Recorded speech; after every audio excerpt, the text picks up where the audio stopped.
Hello everyone, कैसे हो आप सब। आई होप आप सभी अच्छे होंगे, खुश होंगे, स्वस्थ होंगे और मस्त होंगे। मैंने आपको बीएससी फर्स्ट ईयर के लिए है एक्चुअली ये वीडियो। तो बीएससी हमने जो मैकेनिक्स पढ़ रहे थे, मैकेनिक्स में हमने क्या क्या कर लिया था। हमने जो मैकेनिक्स की जो फर्स्ट यूनिट है उसका एक पार्ट कर लिया था। आज हम मतलब गैलीलियन ट्रांसफॉर्मेशन थी और उसकी जो वेलोसिटी ट्रांसफॉर्मेशन, एक्सेलरेशन ट्रांसफॉर्मेशन वगैरह थे उनको हमने कंप्लीट कर लिया था। आज हम स्टार्ट कर रहे हैं फ़िक्टिटियस फोर्स यानी कि छद्म बल या आभासी बल। तो आप सभी हेडिंग डालो, छद्म बल या आभासी बल। छद्म बल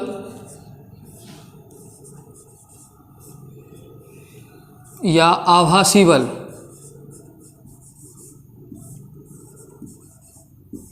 इंग्लिश में बोलते हैं सूडो फोर्स, सूडो फोर्स या फ़िक्टिटियस फोर्स, फ़िक्टिटियस फोर्स। ठीक है, तो आप ये पढ़ना है हमको। मैंने आपको एक इनर्शियल फ्रेम के बारे में बताया था। इनर्शियल फ्रेम, इनर्शियल फ्रेम क्या होता है, इनर्शियल फ्रेम के बारे में बताया था। तो इनर्शियल फ्रेम याद करो, ऐसा फ्रेम जिसमें कुल बल जीरो हो यानी कि एफ वेक्टर जीरो हो, जिसका कुल त्वरण जीरो हो यानी कि ए वेक्टर जीरो हो, और ऐसा फ्रेम जिसमें वेलोसिटी क्या हो, नियत हो। तो ऐसे फ्रेम को क्या बोलते हैं हम, इनर्शियल फ्रेम यानी कि जड़त्वीय निर्देश तंत्र। हिंदी में बोले तो जड़त्वीय निर्देश तंत्र। आज हम नॉन इनर्शियल फ्रेम यानी कि अजड़त्वीय निर्देश तंत्र के बारे में बात करेंगे। नॉन इनर्शियल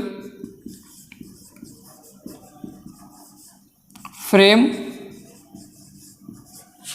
ऐसा फ्रेम जिसमें कुल बल नॉट इक्वल टू जीरो हो, a vector not equal to zero हो और v vector not equal to नियत।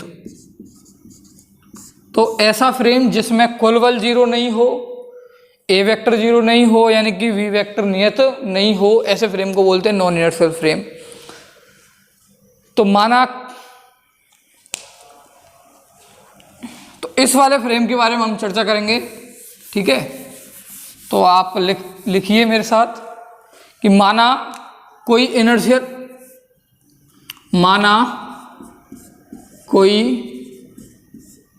बिंदु P एक फ्रेम ब्रैकेट में जड़त्वीय S में इस प्रकार है कि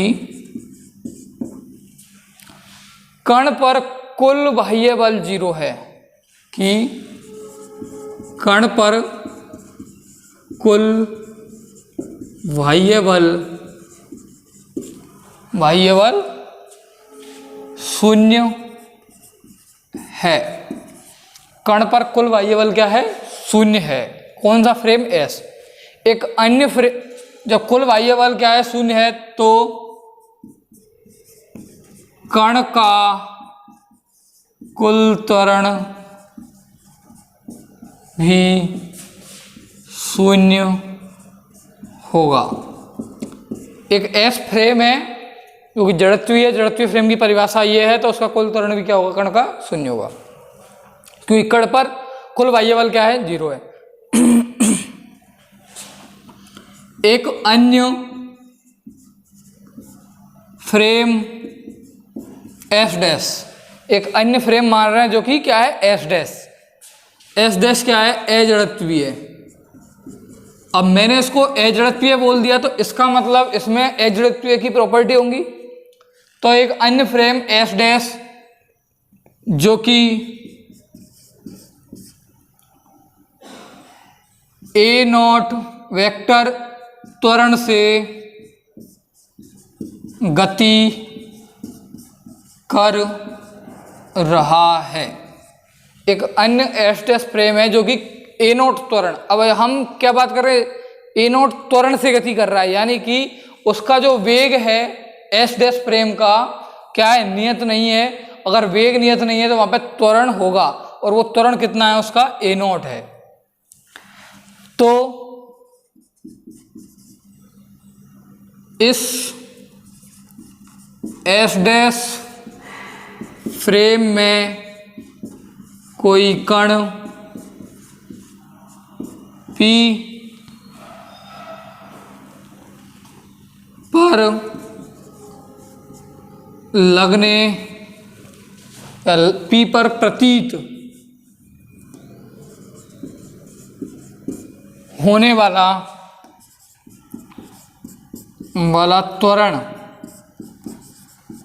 त्वरण क्या है, माइनस ए डैश होगा, क्योंकि जो एस डैश फ्रेम है उसका त्वरण है उस जो एस डैश फ्रेम है, जैसे ये आपका एस फ्रेम है और ये आपका एस डैश फ्रेम है। अब ये वी वेक्टर से गति तो कर रहा है, लेकिन ये क्या है, वी नियत नहीं है, नियत नहीं है। तो ये नियत नहीं है तो इसका मतलब इसमें त्वरण है, कितना है इसका त्वरण, ए वेक्टर। अब इस एस डैश में कोई बिंदु P है, जब इस बिंदु P को S से देखते हैं तो उस पर कुल त्वरण क्या है, 0 है। जब इसी बिंदु P को, जैसे मान लो ये कोई बिंदु P है, इसको S से देखते हैं तो इस पर कुल त्वरण क्या है, A 0 है। और जब इसको S डैश से देखते हैं तो इस पर -A दिखता है। क्यों, क्योंकि ये ए नोट से ये आगे गति कर रहा है, तो ये ऐसा लगेगा, इसको देखेंगे तो कि ये बैक में गति कर रहा है, तो इस पर कितना लगेगा, -A नोट वेक्टर त्वरण होगा इस पर। तो लगने वाला त्वरण -A नोट वेक्टर होगा, ठीक है। कण का, यदि कण का द्रव्यमान क्या है, m है, तो कण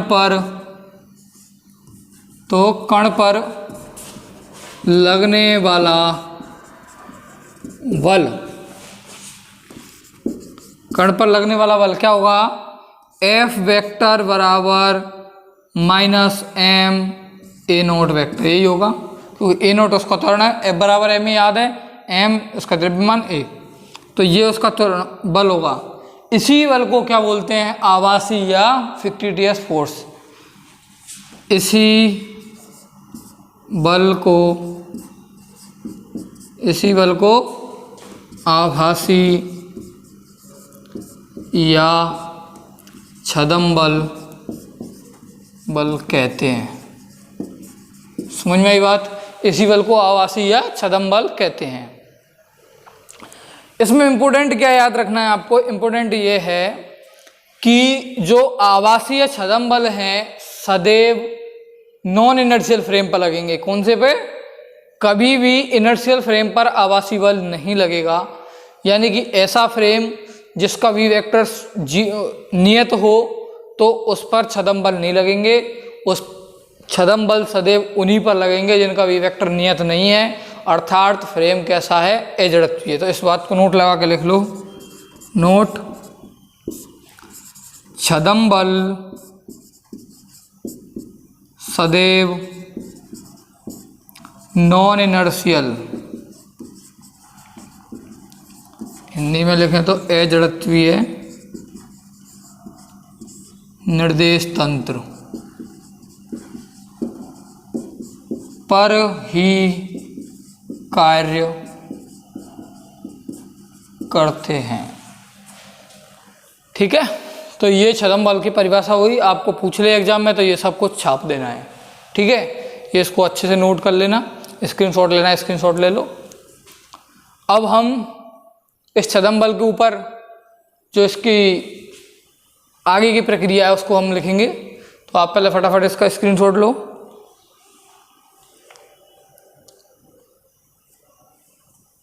आई होप आपने ले लिया होगा, मैं इसको इरेज कर देता हूँ। अब आप हेडिंग डालो, घूर्णी घूर्णी निर्देश तंत्र, इसी का टॉपिक है घूर्णी निर्देश तंत्र तथा कोरिलियस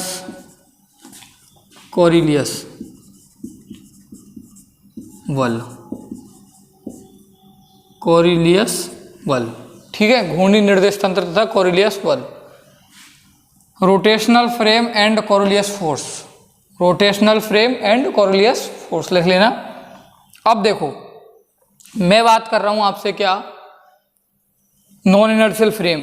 नॉन इनर्शियल फ्रेम जैसे कि मान लो आपके पास एक ये फ्रेम है एस और इसी के ऊपर है आपका एक एस डैश फ्रेम, एस है उसी के ऊपर क्या है एस डैश। अब हमने बताया कि एस डैश अजड़त्वीय फ्रेम है, अजड़त्वीय फ्रेम जिसमें वी वेक्टर क्या हो, नियत नहीं हो, यानी कि जिसमें त्वरण जीरो नहीं हो, ऐसे फ्रेम को क्या कहते हैं, अजड़त्वीय फ्रेम। अब ये एस डैश फ्रेम है तो हम क्या करेंगे, इसका वी वेक्टर चेंज करना है। अब मैं क्या है इसको आगे नहीं ले जा रहा, मैं क्या है इसको आगे नहीं ले जा रहा, इसको गति नहीं करा रहा, मैं क्या है इसको रोटेट करा रहा हूँ, घुमा रहा हूँ। तो क्या कोई चीज़ है या पहले कोई फ्रेम ऐसे था, अब वो फ्रेम घूमकर मान लो ये पहुंच गया है यहाँ, ये पहुंच गया है यहाँ और ये आ गया यहाँ, ये एक्स डैश हो गया, ये वाई डैश हो गया, ये जेड डैश हो गया, ये घूम रहा है। तो क्या ये, और ये घूम रहा है ओमेगा कोणीय वेग से, तो क्या ये जड़त्वीय हुआ है अजड़त्वीय हुआ, बताओ। ये गति नहीं कर रहा, इसका ये वी वेक्टर है, इसका जो वी है इसका जीरो है, लेकिन ये घूम रहा है, मतलब ये ट्रांसलेशन वेलोसिटी है इसकी, वीटी रेखीय वेग है वो जीरो है, ये कहेंगे घूम रहा है अपनी जगह पे। तो क्या ये इनर्शियल नॉन इनर्शियल फ्रेम होगा कि नहीं होगा, आपको बताना है कि क्या ये नॉन इनर्शियल फ्रेम होगा या नहीं होगा, आप मेरे को बता दीजिए, ठीक है। चलो मैं बता ही देता हूँ आपको कि जब भी कोई भी फ्रेम रोटेट करता है तो इसका वी है ना, वी तो चेंज नहीं हो रहा, वी तो क्या है इसका नियत, वी मैग्नीट्यूड है, जो इसका मैग्नीट्यूड है वो तो क्या है इसका वी का मान नियत है, नियत वेग से। लेकिन जब ये घूम रहा है तो इसकी डायरेक्शन चेंज हो रही है, कभी ये हर जगह इसकी डायरेक्शन क्या है अलग अलग है। तो जब डायरेक्शन चेंज होती है तो वी वेक्टर भी चेंज हो जाएगा, क्योंकि वी के ऊपर भी क्या है डायरेक्शन है, तो डायरेक्शन चेंज होने से वी नियत नहीं रहेगा। तो ऐसे फ्रेम जो रोटेट करते हैं जो फ्रेम, वो सदैव क्या होते हैं, नॉन इनर्शियल फ्रेम होते हैं। तो याद रखना है आपको ये बात, क्योंकि रोटेट करने से मैग्नीट्यूड चेंज नहीं होता बट डायरेक्शन चेंज हो जाती है। तो रोटेटिंग फ्रेम्स क्या होते हैं, अपन के नॉन इनर्शियल फ्रेम होते हैं, ठीक है। तो माना कोई एक फ्रेम है आपका, ये एस फ्रेम, ये है एस, इसमें एक्स, ये वाई और ये जेड। अब एक और फ्रेम है जो t बराबर 0 पर इसी के ऊपर है, एक फ्रेम है जो t बराबर 0 पर क्या है, इसी के ऊपर है, यानी कि जैसा ये है ऐसा ही है, धीरे धीरे वो रोटेट कर रहा है। अब जैसे जैसे टाइम पास होता जा रहा है, यानी t समय आया, t सेकंड बाद माना वो रोटेट होकर ये यहाँ पहुँच गया, ये यहाँ था पहले, ये वाला पहले यहाँ था t बराबर 0, अब ये यहाँ हो गया, तो ये भी यहाँ आ जाएगा और ये आपका आ जाएगा यहाँ, यानी कि ये एक्स डैश हो गया, ये वाई डैश हो गया, ये जेड डैश हो गया। और डैश वाला फ्रेम कौन सा है, डैश वाला फ्रेम है आपका कौन सा, एस डैश फ्रेम, यानी कि घूर्णी निर्देश तंत्र। और ये भी क्या है, अजड़त्वीय है। और किस वेग से घूम रहा है, ये रोटेशन हो रहा है यानी कि ओमेगा वेग से। तो ये कितना हो जाएगा, ओमेगा इंटू टी कोण हो जाएगा इसका, ओमेगा वेग से घूम रहा है, टी समय में घूमा है, तो थीटा कितना आ गया, ओमेगा इंटू टी। ओके, ये इसका क्या है, मूल बिंदु है। और ये घूम ऐसे रहा है कि इसका मूल बिंदु जगह पे है, यानी कि ये यहाँ से ही घूम रहा है यूं, समझ रहे हो, यानी कि इसका मूल बिंदु O और O डैश क्या है, चेंज नहीं हो रहा। अब हमने एक ऐसा फ्रेम माना है, अब इस फ्रेम में कोई आप बिंदु P लो, P, उस बिंदु P के S के सापेक्ष, अगर बिंदु P के x के सापेक्ष कोऑर्डिनेट देखें तो x, y और z, x s मतलब इस फ्रेम से देखें x, y, z वाले से, तो इसके कोऑर्डिनेट क्या है, x, y, z। और इसी बिंदु P के अगर मैं x डैश y डैश से कोऑर्डिनेट देखूं तो ये है x डैश y डैश और z डैश, किसके, बिंदु P के। समझ में आई बात। बिंदु P को O से मिलाने वाली रेखा ये है और इसका स्थिति सदिश ये रहा, OP वेक्टर।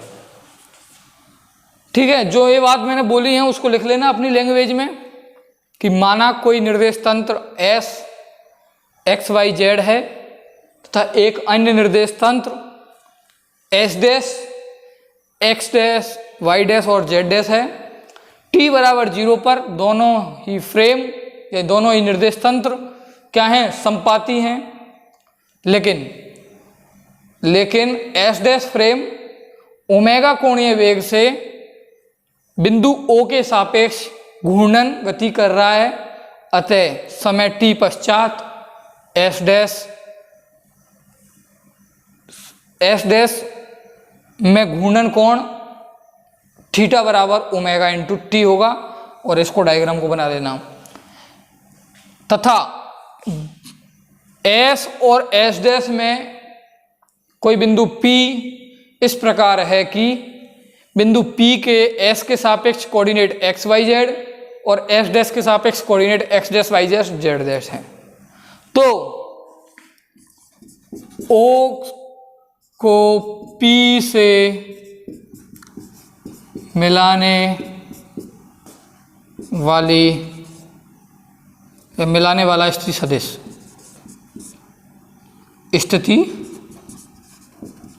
सदिश क्या है आपका, OP वेक्टर बराबर क्या हो जाएगा, S के रेस्पेक्ट में देख रहा हूं मैं, OP वेक्टर को किसके रेस्पेक्ट में देख रहा हूं, S के, तो X के रेस्पेक्ट में x i cap, y j cap और z k कैप होगा, है ना। और S डैश के सापेक्ष में, तथा ये है S के सापेक्ष, S के सापेक्ष तथा S डैश के सापेक्ष देखें तो हम इसको, तो O डैश P वेक्टर बराबर क्या जाएगा, X डैश और I J के भी चेंज हो जाएंगे आपके। समझ रहे हो बात को, ऐसा नहीं कि I cap J cap K cap, क्योंकि S डैश में I कैप बन जाएगा I डैश कैप, क्योंकि I कैप और I डैश कैप अलग अलग हैं। I कैप J कैप क्या और K कैप क्या है, यूनिट वेक्टर हैं, है ना।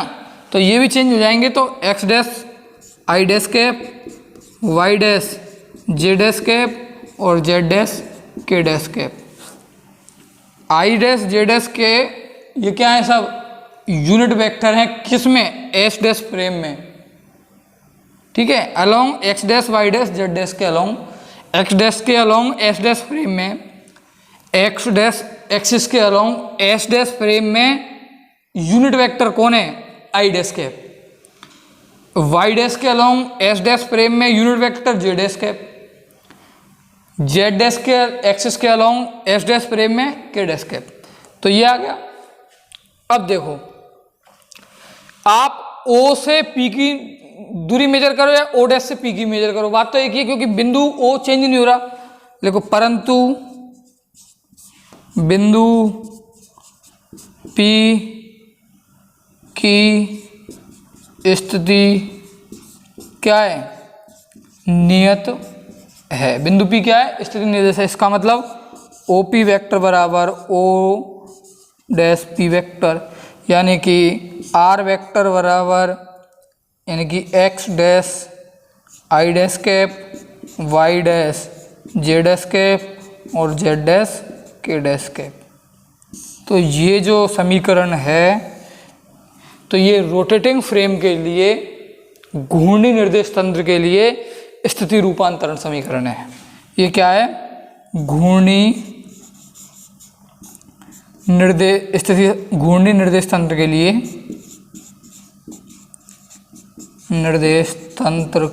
लिए, स्थिति रूपांतरण, इसको क्या बोलते हैं, घूर्णी निर्देश तंत्र के लिए स्थिति रूपांतरण समीकरण है। तो आज हमने स्थिति रूपांतरण करा है। नेक्स्ट वीडियो में हम क्या करेंगे, वेलोसिटी रूपांतरण, और उसके बाद पढ़ेंगे हम त्वरण रूपांतरण। जब हम त्वरण रूपांतरण पढ़ेंगे तो वहाँ पर एक नई चीज़ निकल के आएगी और एक बल निकल के आएगा, उसको बोलेंगे कोरिलियस बल, है ना। तो वो हम नेक्स्ट वीडियो में डिस्कस करेंगे। तब तक के लिए अपने घर पर रहें और सुरक्षित रहें। Take care, bye bye.